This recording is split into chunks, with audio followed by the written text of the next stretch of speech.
My name is David Andrew Hill. I go by Andy. My rank is I was a Lieutenant Commander in the United States Navy. I did my tour on Nimitz, and I left Nimitz as a Chief Petty Officer. I actually was initiated as a Chief in 1984, and that's a big jump for a sailor to go from an E6 to a Chief. Probably an even bigger jump for a sailor to go from an E5 to an E6 to a Chief all on the same tour. And so when I got to the point where I had made Chief, I was at kind of a crossroads. I thought I was going to get out. I wasn't sure if I was going to stay in, and I got selected for Chief.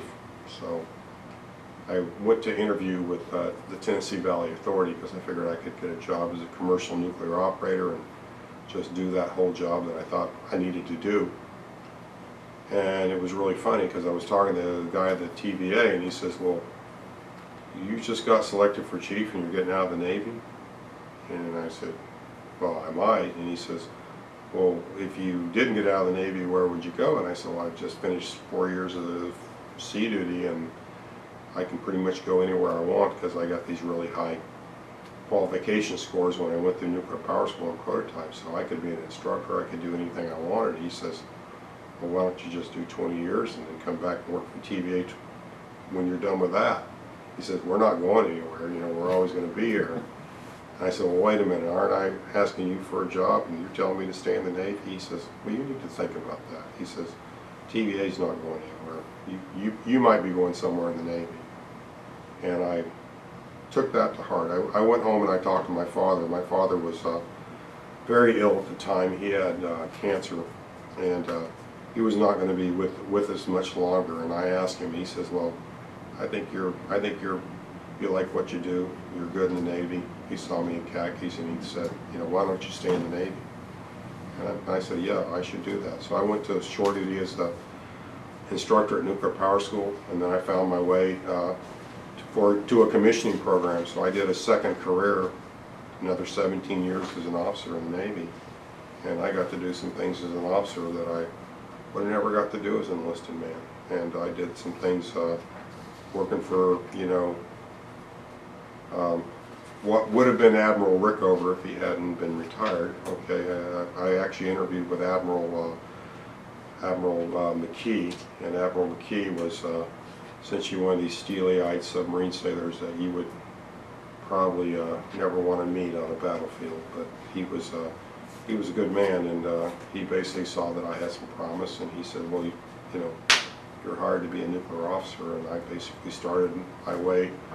I'm now a second career as a nuclear officer. So I went to the USS Enterprise, and while I was on USS Enterprise, we basically not only did what we were supposed to do, we certainly made a big impression on the Iranian Navy, because there's a couple of ships in the Iranian Navy right now at the bottom of the Persian Gulf after you know, Operation Praying Mantis that, you know, didn't expect us to show up and stop them from doing what they were doing. But this was after they had mined the harbors and the open waterways of the Persian Gulf to stop, you know, commercial shipping. And one of our own ships, the USS Samuel B. Roberts, had run over a mine. And so this was in direct response to that. And I think that, you know, once again, it comes back to, you know, why you need to have a Navy in the first place. You know, you never want to have an international policy dictated by pirates or by people who are, you know, despots or tyrants. And so that's why we're here. I mean, you don't have to go anywhere else in the world to read that story, but, you know, you read that in you know, the history of the American Navy, and I feel like I had an important role there. You know, I mean, I was there, and I could tell you things that we did. I mean, there was equipment that had no right to be in operation, that we basically kept it in operation because we knew how important it was to what the ship's mission was, and we kept it in operation. And I had my sailors working around the clock to do that, and that mission was successful because of what we contributed. But, you know, I know that, you know, if you interviewed those other sailors right now, they might tell you that nobody ever recognized that, but I did. I recognized what they did, and they're all heroes in my mind. I always thought it gave me an advantage. As a matter of fact, I played off of my ice cream repairman role and became the ship's movie officer. So now I not only controlled their ice cream machines, but I now controlled what they watched every night.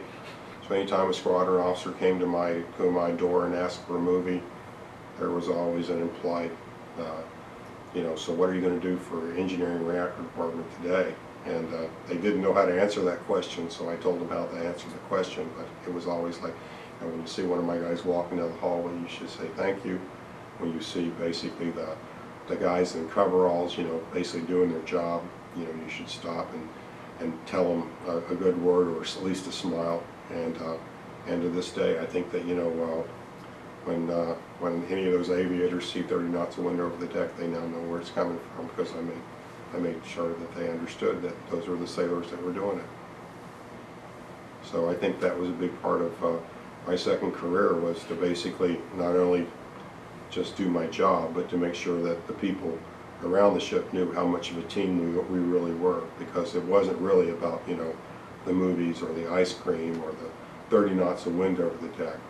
It was that all these things had to happen in order for us to accomplish our mission.